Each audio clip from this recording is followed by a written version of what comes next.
कृष्णायादवेन्द्राय ज्ञानमुद्राय योगिने नाथारुग्मणेशाय नमो वेदान्तवेदिने रामाय रामभद्राय रामचन्द्राय वेदसे रघुनाथाय नाथाय सीताया पतये नमः।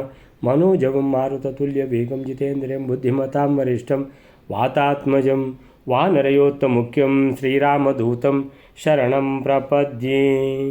श्रीरामदूतं शरणं प्रपद्ये। ओम श्रीरामदूतं शरणं प्रपद्ये।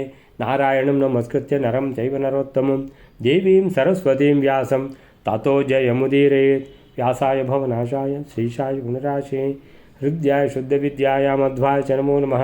तपस्वाध्याय शुश्रूषा कृष्णपूजारतं मुनिं विश्वेशमिष्टदं वन्दे परिव्राट् चक्रवर्तिनं। श्रीगुरुभ्यो नमः। हरिः ओम। ಹಿಡಿಂಬ ರಾಕ್ಷಸ ನೋಡಿದ ತಂಗಿ ಬರುವುದೇ ಇಲ್ಲ, ಏನಿದು ಅಂತ ಹೇಳ್ಕೊಂಡು ತಾನೇ ಹುಡುಕಿಕೊಂಡು ಬಂದ ತಂಗಿಯನ್ನು. ನೋಡಿದ, ತಂಗಿ ವೇಷ ಮರೆಸಿಕೊಂಡು ಅಂತೇಳಿದರೆ ವೇಷನೇ ಬೇರೆ. ಗೊತ್ತಾಯ್ತು ಅವನಿಗೆ. ಅಂತೇಳಿದರೆ ಅವನಿಗೆ ಇವಳಿಗೆ ಯಾರ ಮೇಲೋ ಏನೋ ಮೋಹದ ಪರಿಸ್ಥಿತಿ ಬಂದಿದೆ ಅಂತೇಳ್ಕೊಂಡು ಹತ್ತಿರ ಬರ್ತಾನೆ. ಹತ್ತಿರ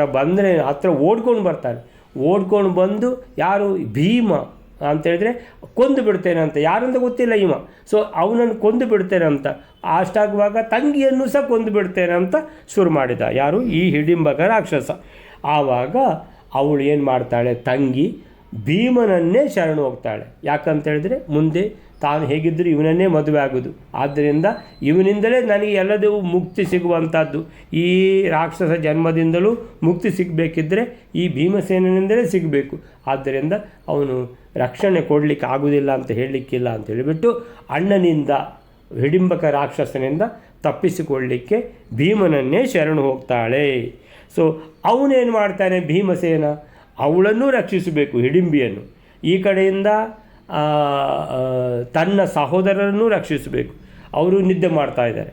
ಆಮೇಲೆ ತನ್ನ ತಾಯಿ ಕುಂತಿದೇವಿ ಅವಳು ನಿದ್ದೆ ಮಾಡ್ತಿದ್ದಾಳೆ, ಅವರನ್ನು ರಕ್ಷಿಸಬೇಕು ಅಂತ ಹೇಳಿಬಿಟ್ಟು ಏನು ಮಾಡಿದ, ಆ ಹಿಡಿಂಬ ರಾಕ್ಷಸನ್ನು ದರದರನ್ನು ಎಳ್ಕೊಂಡು ಹೋದ. ಯಾಕೆ? ಅವರ ನಿದ್ದೆಗೆ ತೊಂದರೆ ಆಗಬಾರ್ದು, ತನ್ನ ಸಹೋದರರ ತಾಯಿಯ ನಿದ್ದೆಗೆ ತೊಂದರೆ ಆಗಬಾರ್ದು ಅಂತ ಅವಳನ್ನು ಎಳ್ಕೊಂಡು ಹೋಗಿ ಹಿಡಿಂಬ ರಾಕ್ಷಸರನ್ನು ಅಲ್ಲಿ ಯುದ್ಧ ಮಾಡ್ತಾನೆ.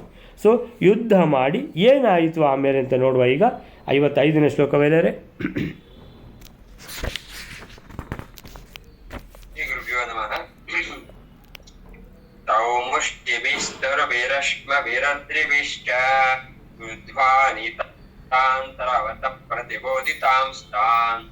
ಸಂಚಕ್ರುತುಸ್ತದನುಸೋದರ ಸಂಭ್ರಮಂ ತಂ ದೃಷ್ಟ್ವೈ ರಸಿಸ್ಮರಕ್ಷಃ. 55ನೇ ಶ್ಲೋಕ. ಆ ಭೀಮಸೇನನು ಹಿಡಿಂಬಾಸುರ ಇವರಿಬ್ಬರು ಮುಷ್ಟಿ ಪ್ರಹಾರಗಳಿಂದಲೂ ವೃಕ್ಷಗಳಿಂದಲೂ ಕಲ್ಲುಗಳಿಂದಲೂ ಪರ್ವತಗಳಿಂದಲೂ ಯುದ್ಧ ಮಾಡಿ ದೊಡ್ಡ ಶಬ್ದದಿಂದ ಆ ಪಾಂಡವರನ್ನು ಎಚ್ಚೆತ್ತವರನ್ನಾಗಿ ಮಾಡುತ್ತಾರೆ. ಎಚ್ಚರಿಕೆ ಆದ ಮೇಲೆ ಭೀಮಸೇನನು ಸಹೋದರರ ಆ ಭಯವನ್ನು ನೋಡಿಯೇ ಆ ಹಿಡಿಂಬ ನಾಮಕ ರಾಕ್ಷಸನ ವಕ್ಷಸ್ಥಳದಲ್ಲಿ ಹೊಡೆಯುತ್ತಾನೆ. ತೌ ಮುಷ್ಟಿಭಿಃ ತರುಭಿಃ ಅಶ್ಮಭಿಃ ಅದ್ರಿಭಿಶ್ಚ ಯದ್ವಾ ನಿತಾಂತರವತಃ ಪ್ರತಿಬೋಧಿತಾನ್ಸ್ತಾನ್ ಸಂಚಕ್ರತುಃ ತದನುಸೋದರ ಸಂಭ್ರಮಂ ತಂ ದೃಷ್ಟ್ವೈವ ಮಾರುತಿರಹನ್ ಉರಸಿ ಸ್ಮರಕ್ಷಃ. ತೌ ಅಂತೇಳಿದರೆ ಭೀಮ ಮತ್ತು ಹಿಡಿಂಬ ಇಬ್ಬರು. ತೌ ಮುಷ್ಟಿಭಿಹಿ, ಅವನು ಮುಷ್ಟಿಯಿಂದ ಇವನಿಗೆ ಪ್ರಹಾರ ಮಾಡೋದು, ಇವನು ಮುಷ್ಟಿಯಿಂದ ಅವನಿಗೆ ಪ್ರಹಾರ ಮಾಡೋದು, ಹೀಗೆ ಮುಷ್ಟಿ ಯುದ್ಧ ಆಯಿತು. ತರುಬಿಹಿ, ಅವನೊಂದು ವೃಕ್ಷವನ್ನೇ, ಅದು ಕಾಡಿನಲ್ಲಿ ಹೇಗಿದ್ದರೂ ಯುದ್ಧ ಆಗ್ತಾ ಇರೋದು, ಒಂದು ವೃಕ್ಷವನ್ನೇ ಕಿತ್ತುಕೊಂಡು ತಂದ, ಇವನು ಒಂದು ವೃಕ್ಷವನ್ನು ಕಿತ್ತು ತಂದ. ಇಬ್ಬರು ಆಜಾನುಬಾಹುಗಳು, ಅಪ್ರತಿಮ ಶೂರರು, ಅಪ್ರತಿಮ ಬಲ ಇರುವವರು, ಹಿಡಿಂಬಕ ರಾಕ್ಷಸ ಮತ್ತು ಭೀಮ. ತರುಬಿಹಿ, ತರು ಅಂದರೆ ವೃಕ್ಷ. ಸೊ ವೃಕ್ಷವನ್ನೇ ಕಿತ್ತುಕೊಂಡು ಬಂದು ಅವನು ಇವನ ತಲೆಗಾಕೋದು, ಇವನು ಅವನ ತಲೆಗಾಕೋದು. ತರುಬಿಹಿ. ಅಶ್ಮಬಿಹಿ, ಅಶ್ಮ ಅಂದರೆ ದೊಡ್ಡ ಕಲ್ಲು ಅಂತ ಅರ್ಥ ಅಶ್ಮ. ಸೊ ದೊಡ್ಡ ದೊಡ್ಡ ಬಂಡೆಕಲ್ಲು. ಸೊ ಭೀಮ ಒಂದು ಬಂಡೆಕಲ್ಲು ತಂದು ಹಿಡಿಂಬನ ತಲೆಗೆ ಹಾಕಿದ, ಹಿಡಿಂಬ ಇನ್ನೊಂದು ಬಂಡೆಕಲ್ಲು ತಂದು ಭೀಮನ ತಲೆಗೆ ಹಾಕಿದ. ಹೀಗೆ ಅಶ್ಮಬಿಹಿ ಅಂದರೆ ಆ ರೀತಿಯಲ್ಲಿ ಬಂಡೆ ಕಲ್ಲುಗಳನ್ನು ತಲೆ ಮೇಲೆ ಹಾಕುವ ರೀತಿಯಲ್ಲಿ ಯುದ್ಧ ಆಯಿತು. ಅದ್ರಿಬಿಹಿ ಅಷ್ಟಕ್ಕೂ ಸಾಯಲಿಲ್ಲ ಅಂತ ಹೇಳಿಬಿಟ್ಟು ಒಂದು ಪರ್ವತವನ್ನೇ ಕಿತ್ತು ತಂದ ಭೀಮ. ಇವನು ಹಿಡಿಂಬಕನು ಒಂದು ಪರ್ವತವನ್ನು ಕಿತ್ತು ತಂದ, ಇವನು ಅವನ ತಲೆಗೆ ಹಾಕಿದ, ಅವನು ಇವನ ತಲೆಗೆ ಹಾಕಿದ. ಹೀಗೆ ಮುಷ್ಟಿಬಿಹಿ, ತರುಬಿಹಿ ಅಂದರೆ ವೃಕ್ಷಗಳು, ಅಶ್ಮಬಿ ಅಂದರೆ ಬಂಡೆಕಲ್ಲು ತಂದು ತಲೆಗೆ ಹಾಕೋದು, ಅದ್ರಿ ಅಂದರೆ ಪರ್ವತ ಶಿಖರವನ್ನೇ ಒಂದು ಕಿತ್ತುಕೊಂಡು ತಂದ, ಇವನು ಇನ್ನೊಂದು ಪರ್ವತ ಶಿಖರವನ್ನು ಕಿತ್ತು ತಂದ. ಸೊ ತಲೆಗೆ ಹಾಕಿದರು. ಸೊ ಹೀಗೆ ಯದ್ವಾ ಈ ರೀತಿ ಯುದ್ಧ ಮಾಡಿದರು. ಯದ್ವಾ ನಿತಾಂತರವತಃ ಅಂತೇಳಿದರೆ ಜೋರಾದ ಯುದ್ಧ. ಈ ಶಬ್ದದಿಂದ ರವ ಅಂತೇಳಿದರೆ ಶಬ್ದ, ಇದು ಯದ್ವಾ ಅಲ್ಲ ಯುದ್ಧ ಮಾಡಿದರು. ಸೊ ಇಲ್ಲಿ ಯದ್ವಾ ಅಂತಾಗಿದೆ, ಪ್ರಿಂಟ್ ಮಿಸ್ಟೇಕ್ ಸರಿ ಮಾಡ್ಕೊಳ್ಳಿ. ಸೊ ಈ ರೀತಿ ಯುದ್ಧ ಮಾಡಿದರು. ಈ ಯುದ್ಧಕ್ಕೆ ನಿತಾಂತರವತಃ ಎಂಥ ಶಬ್ದ ಅಂದರೆ ಪರ್ವತವನ್ನೇ ಕಿತ್ತು ತಂದು ಇವನು ತಲೆ ಮೇಲೆ ಹಾಕಿದರೆ ದೊಡ್ಡ ಶಬ್ದ ಆಗೋದಿಲ್ವ? ಈ ರೀತಿ ಶಬ್ದಕ್ಕೆ ನಿತಾಂತ ರವ ಅಂದರೆ ಶಬ್ದ, ನಿತಾಂತ ಅಂದರೆ ಜೋರಾದ ಶಬ್ದದ ಕಾರಣ ನಿತಾಂತ ರವತಃ ಪ್ರತಿಬೋಧಿತಾನ್ಸ್ತಾನ್ ಅವನ ಸೋದರರು ಮತ್ತು ತಾಯಿ ಎಲ್ಲರೂ ಎದ್ದು ಕೂತ್ಕೊಂಡ್ರು. ಅಯ್ಯೋ ಏನಾಗ್ತಾ ಇದೆ. ಪ್ರತಿಬೋಧಿತಾನ್ ಬೋಧ ಬರುವುದು ಅಂತ ಅರ್ಥ, ಅಂದರೆ ಅವರಿಗೆ ಅಷ್ಟು ಜೋರಾಗಿ ನಿದ್ದೆ ಬಂದಿತ್ತು, ಎಚ್ಚರ ಆಯಿತು. ಪ್ರತಿಬೋಧಿತಾನ್ ತಾನ್ ಎಲ್ಲ ಎದ್ದು ಕೂತಿದ್ದಾರೆ. ಸಂಚಕ್ರತುಹು ತದನು ಸೋದರ ಸಂಭ್ರಮಂ ಅಂತೇಳಿದರೆ ಅವರಿಗೆ ಏನು ಅಂತ ವಿಷಯ ಗೊತ್ತಿಲ್ಲ. ಎದ್ದು ಕೂರ್ತಾರೆ, ಭೀಮಸೇನ ಯುದ್ಧ ಮಾಡ್ತಾ ಇದ್ದಾನೆ ಇನ್ನೊಬ್ಬ ರಾಕ್ಷಸನ ಜೊತೆಗೆ ಅಂತೇಳುವಾಗ ಏನಾಯಿತು, ಹೆದರಿಕೆ ಆಗ್ತದೆ. ಅಂತೇಳಿದರೆ ಭೀಮಸೇನನೇ ಅವರಿಗೆ ಅವರು ಭೀಮಸೇನನೇ ಎತ್ಕೊಂಡು ಬಂದದ್ದು ಅವರನ್ನು. ಸೊ ಭೀಮಸೇನ ಇಲ್ಲ ಅಂತೇಳಿದರೆ ಈ ಪಾಂಡವರು ಇಲ್ಲ, ಕುಂತಿಯೂ ಇಲ್ಲ. ಸೊ ಹೀಗಿರುವಂಥ ಪರಿಸ್ಥಿತಿ. ಸೋದರ ಸಂಭ್ರಮ ಅಂತೇಳಿದರೆ ನಾವು ಏನು ನೋಡ್ತಾ ಇದ್ದೇವೆ, ನಿಜವಾಗಿ ನೋಡ್ತಾ ಇದ್ದೇವೆ, ಭ್ರಮೆಯ, ನಮಗೆ ಕನಸ, ಏನು ಅವತ್ತು ಭಯ ಆಗಲಿ ಶುರುವಾಯಿತು. ಸಿಕ್ಕಾಪಟ್ಟೆ ಶಬ್ದಗಳಾಗ್ತಾ ಇದೆ. ಈ ಶಬ್ದಕ್ಕೆ ಅಂತೇಳಿದರೆ ಅವನು ಹಿಡಿಂಬಕನು ಭೀಮನ ಅನ್ಕೊಳ್ತಾನ, ಅಲ್ಲ ಭೀಮ ಹಿಡಿಂಬಕನ ಅನ್ಕೊಳ್ತಾನ, ಏನಾಗ್ತದೆ ಅನ್ನುವಂಥದ್ದು ಗೊತ್ತಾಗದೆ ನಿದ್ದೆಯಿಂದ ಎಚ್ಚರ ಆದ ಹಾಗೆ ಆಗಿ ಸೋದರ ಸಂಭ್ರಮಂ ಅಂದರೆ ಅವರೆಲ್ಲ ಭಯ ಪಟ್ಕೊಂಡಿದ್ದಾರೆ. ಎಲ್ಲರೂ ಯಾರು ಧರ್ಮರಾಜಾದಿಗಳು, ಅರ್ಜುನ, ನಕುಲ, ಸಹದೇವ, ಇವರಿಗೆ ಭಯ ಆಗಿದೆ. ಸೋದರ ಸಂಭ್ರಮಂ ಸಂಚಕ್ರತುಹು ಅಂತೇಳಿದರೆ ಆ ಸೋದರ ಸಂಭ್ರಮವನ್ನು, ಭಯವನ್ನು ದೃಷ್ಟ್ವಾ ಕಂಡು, ಸೋದರ ಸಂಭ್ರಮಂ ದೃಷ್ಟ್ವಾ ಏವ ಅದನ್ನು ನೋಡಿದ ಭೀಮಸೇನ. ಅಯ್ಯೋ ಇವರು ಹೆದರ್ಕೊಂಡಿದ್ದಾರೆ, ತನ್ನ ಸಹೋದರರು ಹೆದರ್ಕೊಂಡಿದ್ದಾರೆ ಅಂತೇಳಿಬಿಟ್ಟು ಪ್ರತಿಬೋಧಿತಾನ್ ಸಂಚಕ್ರತು ಅಂತೇಳಿದ ಅವರು ಎದ್ರು. ಸೊ ಎದ್ದು ಏನಾಗಿದೆ, ಭಯ ಪಟ್ಟುಕೊಂಡಿರುವುದನ್ನು ನೋಡಿದ ಭೀಮಸೇನ. ನಂತರ ಏನು ಮಾಡಿದ, ಮಾರುತಿಹಿ ಅಂತೇಳಿದರೆ ಭೀಮಸೇನ ಮಾರುತಿಹಿ ಅಂತೇಳಿದರು. ಯಾರ ಮಗ, ವಾಯುದೇವರ ಮಗ ಅಂತೇಳಿದರೆ ಪೂರ್ತಿ ಜ್ಞಾನ ಬಲ ಎಲ್ಲವೂ ಬಂದಾಗೆ ಆಯ್ತವನಿಗೆ ಮಾರುತಿ. ಯಾಕಂದರೆ ತನ್ನ ಸಹೋದರರು ಹೆದರ್ಕೊಂಡಿದ್ದಾರೆ, ಅವರು ಹೆದರ್ಕೊಳ್ಳಿಕ್ಕೆ ಕೂಡ್ದು ಅಂತೇಳಿಬಿಟ್ಟು ಏನು ಮಾಡಿದ, ಅಹನ್ ಉರಸಿ ಅಂತೇಳಿದರೆ ಆ ರಾಕ್ಷಸನ ಎದೆಗೆ, ಅಂದರೆ ಎದೆ, ಉರಸಿ ಅಂದರೆ ಎದೆಯಲ್ಲಿ, ಸಪ್ತಮಿ ವಿಭಕ್ತಿ ಎದೆಯಲ್ಲಿ, ರಕ್ಷಃ ಅಂದರೆ ರಾಕ್ಷಸ ಹಿಡಿಂಬಕನ, ಉರಸಿ ಅಹನ್ ಸ್ಮ ಅಂತೇಳಿದರೆ ಗುದ್ದಿದ, ಹೊಡೆತಕ್ಕೆ ಸತ್ತೇ ಹೋಗಬೇಕು ಆ ರೀತಿ ಗುದ್ದಿದ ಅಂತ. ಸೊ ಅವರಿಬ್ಬರು ಯಾರು, ಹಿಡಿಂಬಕ ಮತ್ತು ಭೀಮಸೇನ, ಮುಷ್ಟಿಬಿಹಿ ಮುಷ್ಟಿಗಳಿಂದ, ತರುಬಿಹಿ ಮರಗಳಿಂದಲೂ, ಬಂಡೆಗಳಿಂದಲೂ, ಅಶ್ಮಬಿಹಿ ಅದ್ರಿಬಿಹಿ ಬೆಟ್ಟಗಳಿಂದಲೂ ಯುದ್ಧ ಮಾಡಿ, ಭಾರೀ ಶಬ್ದ.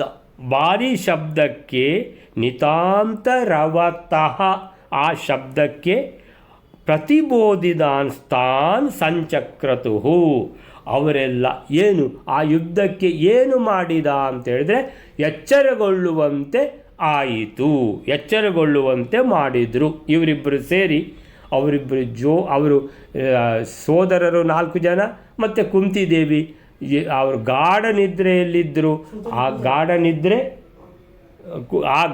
ನಿದ್ರೆ ಅನ್ನುವಂಥದ್ದು ಈ ಯುದ್ಧದ ಆ ಜೋರಾದ ಶಬ್ದಕ್ಕೆ ಗಾಢ ನಿದ್ರೆಯಿಂದ ಎಚ್ಚರಗೊಳ್ಳುವಂತೆ ಮಾಡಿದರು.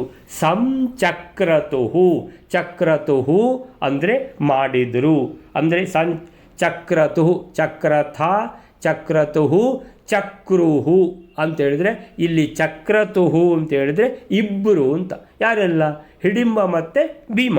ಹಿಡಿಂಬಕ ಮತ್ತು ಭೀಮ ಅವರ ಈ ಯುದ್ಧಕ್ಕೆ ಏನಾಯಿತು, ಅವರಿಗೆ ಎಚ್ಚರಗೊಳ್ಳುವಂತೆ ಆಯಿತು.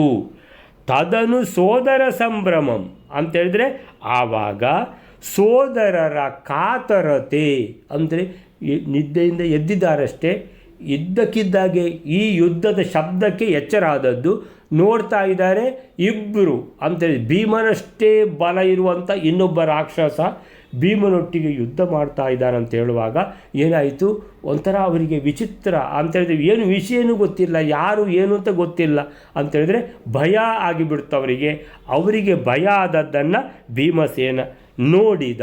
ದೃಷ್ಟ ಏನಂತೇಳಿದರೆ ನನ್ನ ಸೋದರರು ಹೆದರ್ಕೊಂಡಿದ್ದಾರೆ ಅನ್ನುವಂಥದ್ದನ್ನು ದೃಷ್ಟ ಕಂಡು ಭೀಮಸೇನ ಏನು ಮಾಡಿದ, ಈಗ ಈ ಯುದ್ಧವನ್ನು ಈಗಲೇ ಮುಗಿಸ್ಬೇಕು, ಯುದ್ಧವನ್ನು ಮುಗಿಸ್ಬೇಕಿದ್ದರೆ ಅವನನ್ನು ಕೊಲ್ಲಲೇಬೇಕಷ್ಟೆ, ಕೊಂದ್ರೇ ಅವನು ಹೋಗೋದು ಅಂತ ಹೇಳಿಬಿಟ್ಟು ಒಡನೆಯೇ ಏನು ಮಾಡಿದ, ರಾಕ್ಷಸ ಆ ರಾಕ್ಷಸನ ಉರಸಿ ಅಂತೇಳಿದರೆ ಎದೆಯ ಮೇಲೆ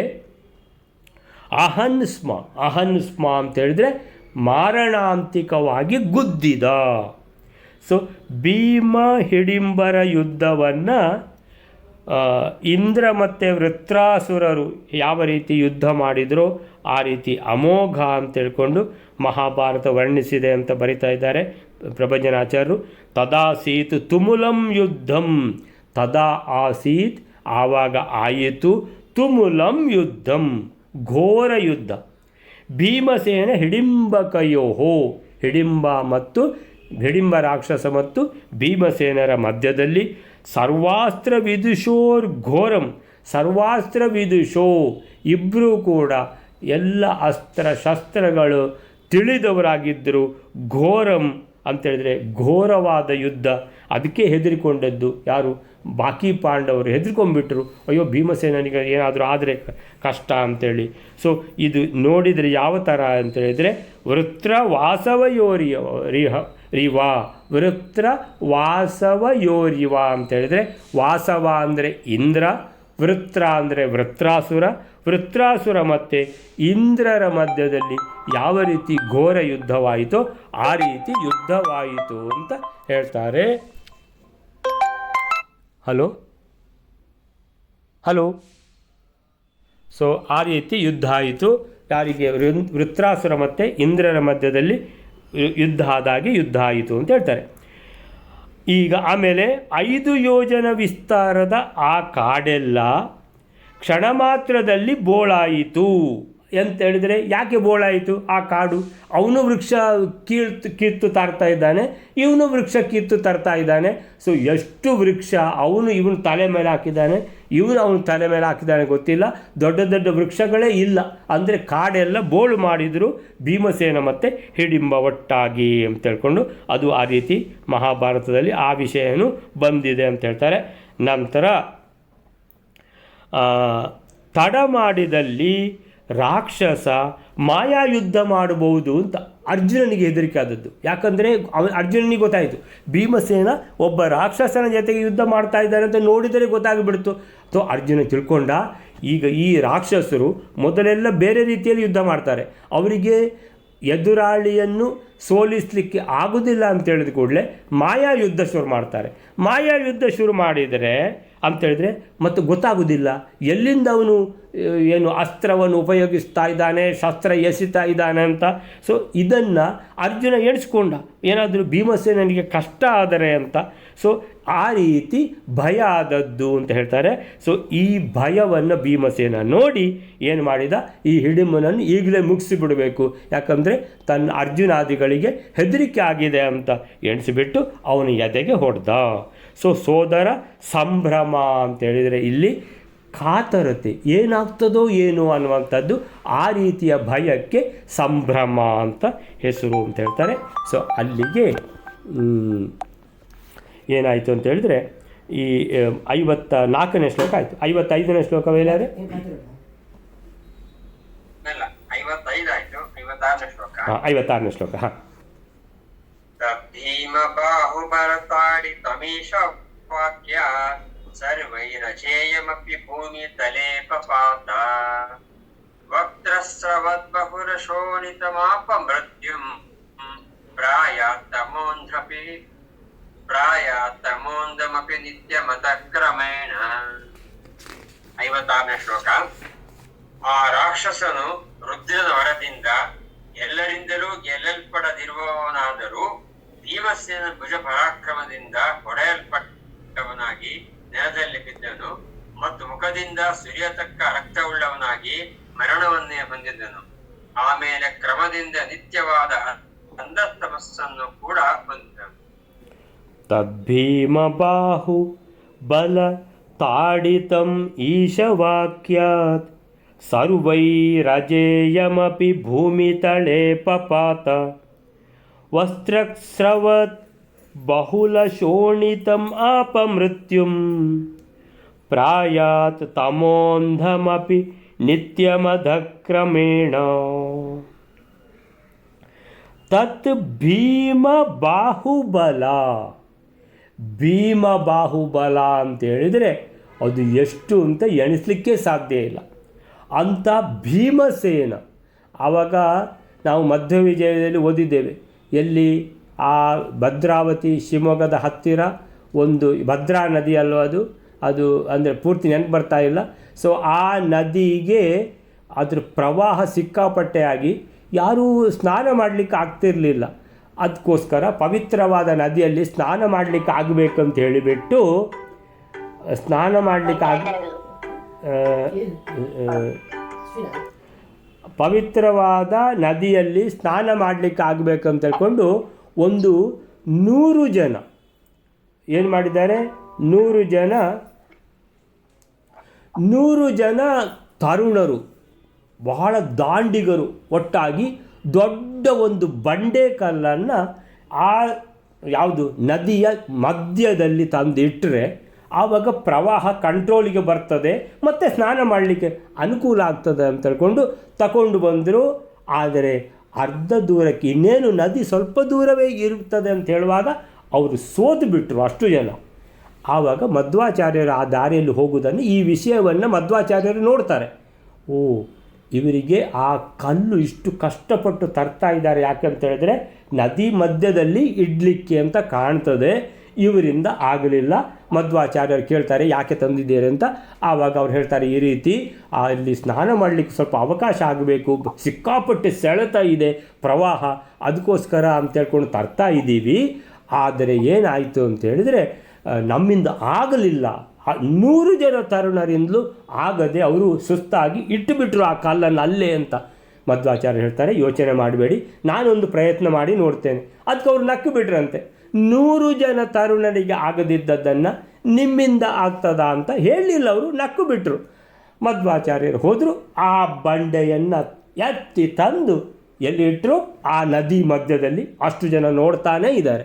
ಅದು ಆ ಗಜೆಟ್ನಲ್ಲಿ ಅದನ್ನು ನೋಟಿಫೈ ಮಾಡಿದ್ದಾರೆ ಅಂತೇಳಿದರೆ ಈ ರೀತಿ ಒಂದು ಸಂಗತಿ ಆಯಿತು. ಇಲ್ಲಿ ಒಬ್ಬರು ಮಧ್ವಾಚಾರ್ಯರು ಅದನ್ನು ಎತ್ತಿಕೊಂಡು ತಂದು ನದಿ ಮಧ್ಯದಲ್ಲಿ ಇಟ್ಟರು ಅಂತ.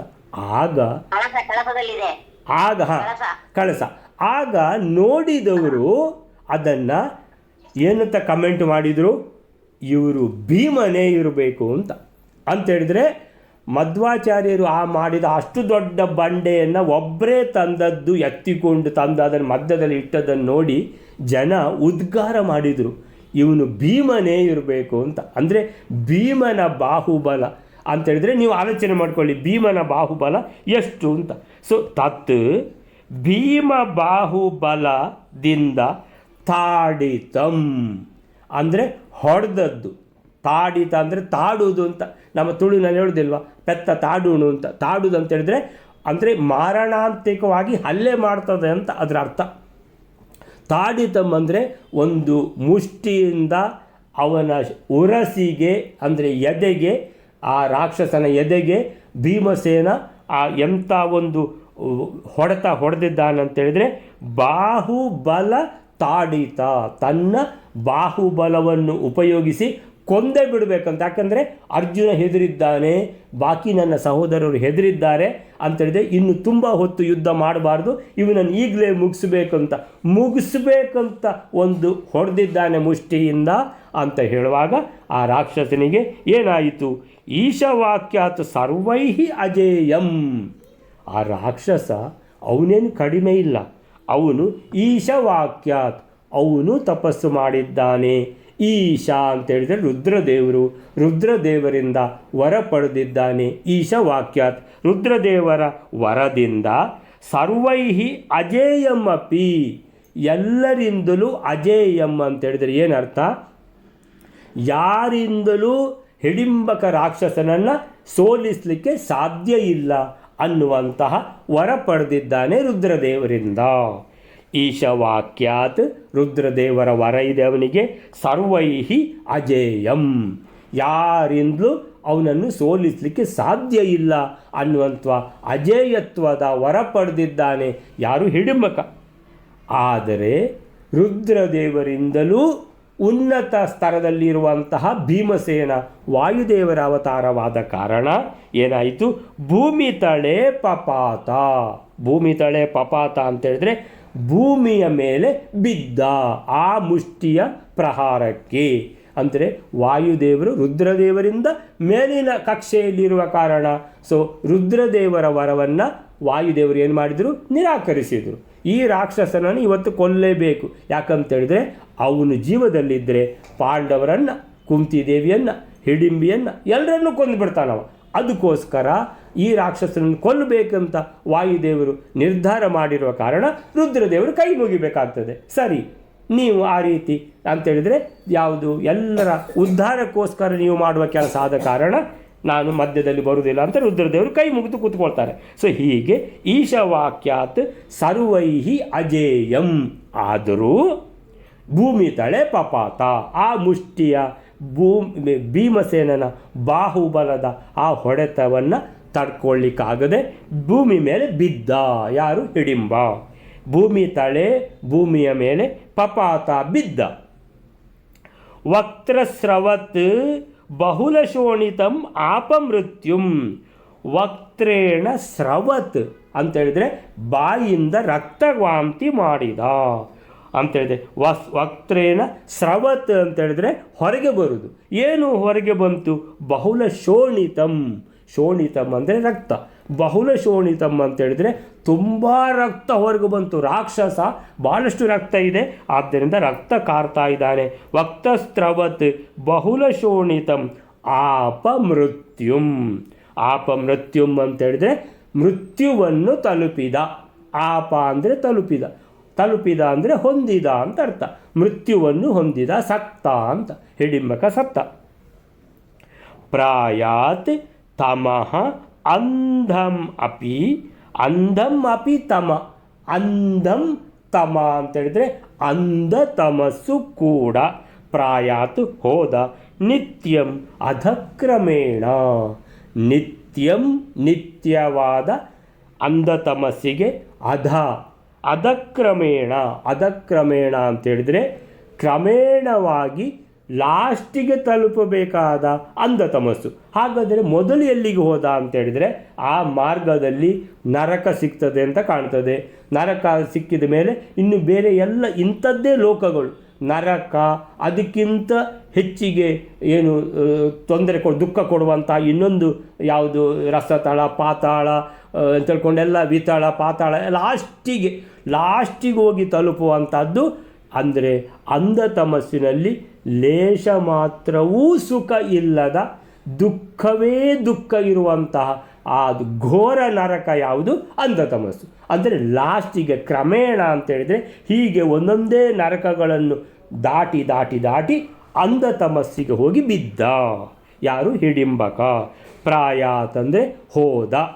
ಪ್ರಾಯಾತ್ ಹೋದ ಅಂದರೆ ಒಂದೊಂದೇ ನರಕಗಳು ಕ್ರಮೇಣ ಅಂತೇಳಿದರೆ ಮೊದಲು ನರಕ, ಆಮೇಲೆ ಹೀಗೆ ಅದಕ್ಕಿಂತ ಎಲ್ಲ ಬಾಕಿ ಸುಳ್ಳು ಇರ್ಬತ್ತೇನೆ. ಸೊ ಹೀಗೆ ಎಲ್ಲ ಕ್ರಮೇಣ ಲಾಸ್ಟಿಗೆ ಹೋಗಿ ತಲುಪ್ತಾನೆ ಅಂಧ ತಮಸ್ಸಿಗೆ. ಪ್ರಾಯಾತ್ ಅಂತೇಳಿದರೆ ಹೋಗಿ ತಲುಪಿದ. ಪ್ರಾಯಾತ್ ತಮೋ ಅಂಧಂ. ತಮೋ ಅಂಧಂ ಅಂದರೆ ಅಂಧತಮ. ಅಂಧತಮ ಅಂದರೆ ಅಂಧ ತಮಸ್ಸನ್ನು ಹೋಗಿ ತಲುಪುತ್ತಾನೆ. ಅದು ನಿತ್ಯಂ. ನಿತ್ಯಂ ಅಂತೇಳಿದರೆ ಅದು ಒಂದು ಸಲ ಹೋದರೆ ವಾಪಸ್ಸು ಬರಲಿಕ್ಕಿಲ್ಲ ಅಂತ. ಸೊ ಈ ಮುಕ್ತಿ ಅಂತೇಳಿದರೆ ಒಂದು ಮೋಕ್ಷ, ಇನ್ನೊಂದು ಅಂಧ ತಮಸ್ಸು ಅಂತ. ಮೋಕ್ಷ ಅಂದ್ರೇನು? ಅದು ಭಗವಂತನ ಧಾಮ, ಅದು ವೈಕುಂಠ, ಆಮೇಲೆ ನಿಮ್ಮ ಅನಂತಾಸನ, ಇದೆಲ್ಲ ವೈಕುಂಠ. ಇದೆಲ್ಲ ಯಾವುದು? ಮೋಕ್ಷ ಅಂತೇಳಿದರೆ ಉತ್ತಮೋತ್ತಮರು ಹೋಗಿ ಸೇರುವಂಥ ಜಾಗ.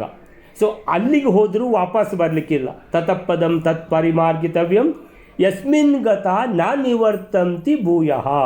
ಯಾವ ಮೋಕ್ಷಕ್ಕೆ ಹೋಗಿ ತಲುಪಿದರೆ, ಯಾವ ವೈಕುಂಠಕ್ಕೆ ಹೋಗಿ, ಯಾವ ಶ್ವೇತಾಸನ ಯಾವುದು ಶ್ವೇತದ್ವೀಪ, ಈ ಶ್ವೇತದ್ವೀಪ, ವೈಕುಂಠ, ಅನಂತಾಸನ ಅಂತ ಈ 2-3 ಮೋಕ್ಷದ.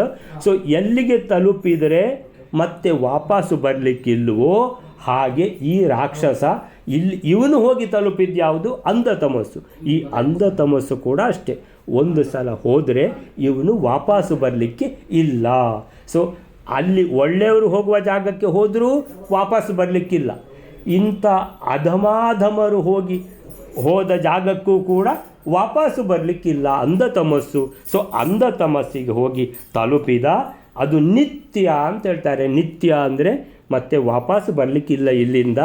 ಘೋರ ನರಕ, ಒಂದು ಚೂರು ಸಹ ಬೆಳಕಿಲ್ಲ, ಕತ್ತಲೆ ಅಂದರೆ ಕತ್ತಲೆ. ಆ ಕತ್ತಲೆಯಲ್ಲಿ ಘೋರ ನರಕ, ಘೋರ ದುಃಖ ಇರುವಂಥ ಆ ಜಾಗವನ್ನು ಹೋಗಿ ತಲುಪಿದ. ಎಲ್ಲಿಗೆ ಹೋಗಿ ತಲುಪಿದರೆ ಮತ್ತೆ ವಾಪಸ್ಸು ಬರಲಿಕ್ಕೆ ಇಲ್ಲವೋ ಅದಕ್ಕೆ ಹೇಳ್ತಾರೆ ನಿತ್ಯ ಅಂಧ ತಮಸ್ಸು. ಇದು ನಿತ್ಯಂ.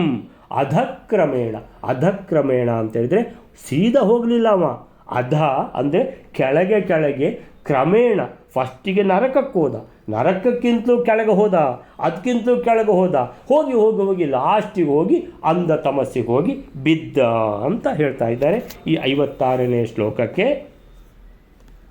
ತದ್ಭೀಮ ಬಾಹುಬಲ. ಭೀಮನ ಈ ಅಮೋಘವಾದ ಬಾಹುಬಲದಿಂದ ಹೊಡೆಯಲ್ಪಟ್ಟ ತಾಡಿತಂ. ಈ ಹಿಡಿಂಬನು ಈಶವಾಕ್ಯಾತ್ ಸರ್ವೈಃ ಅಜೇಯಂ. ಶಿವನ ವರದಿಂದಾಗಿ ಎಲ್ಲರಿಂದಲೂ ಅಜೇಯನಾಗಿದ್ದರೂ ನೆಲದ ಮೇಲೆ ಉರುಳಿದ. ಭೂಮಿ ತಲೆ ಪಪಾತ.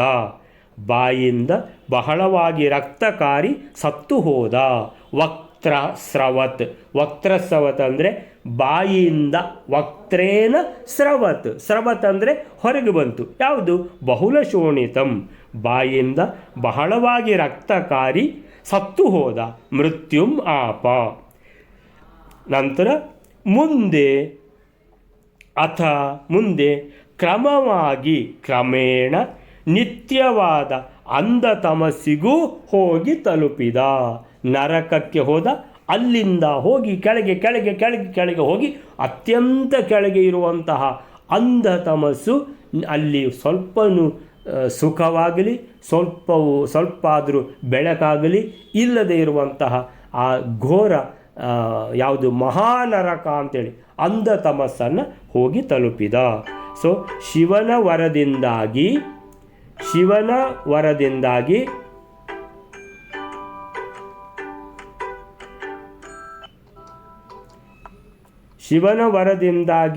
ಇವನು ಕೇಳ್ತಾ ಇದೆಯಾ?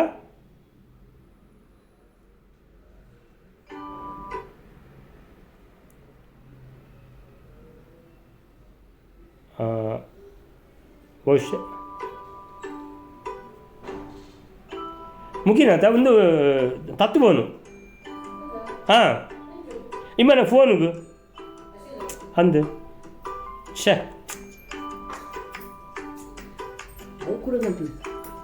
ಒಡೆಗೆ ಇಂಕ್ಲ ಮೊಬೈಲ್ ಅಂತ ಇಂಕ್ಲ ಮೊಬೈಲ್ಗೆ ಆಯ್ತು ಗೊತ್ತಿದ್ದೈತಿ ಪಾಪ ಆಯ್ಕೆ ಏನು ಮೊಬೈಲ್ ಅಂತ ಗೊತ್ತು ಇದು ಫೋನ್ ಒಂದು ಫೋನ್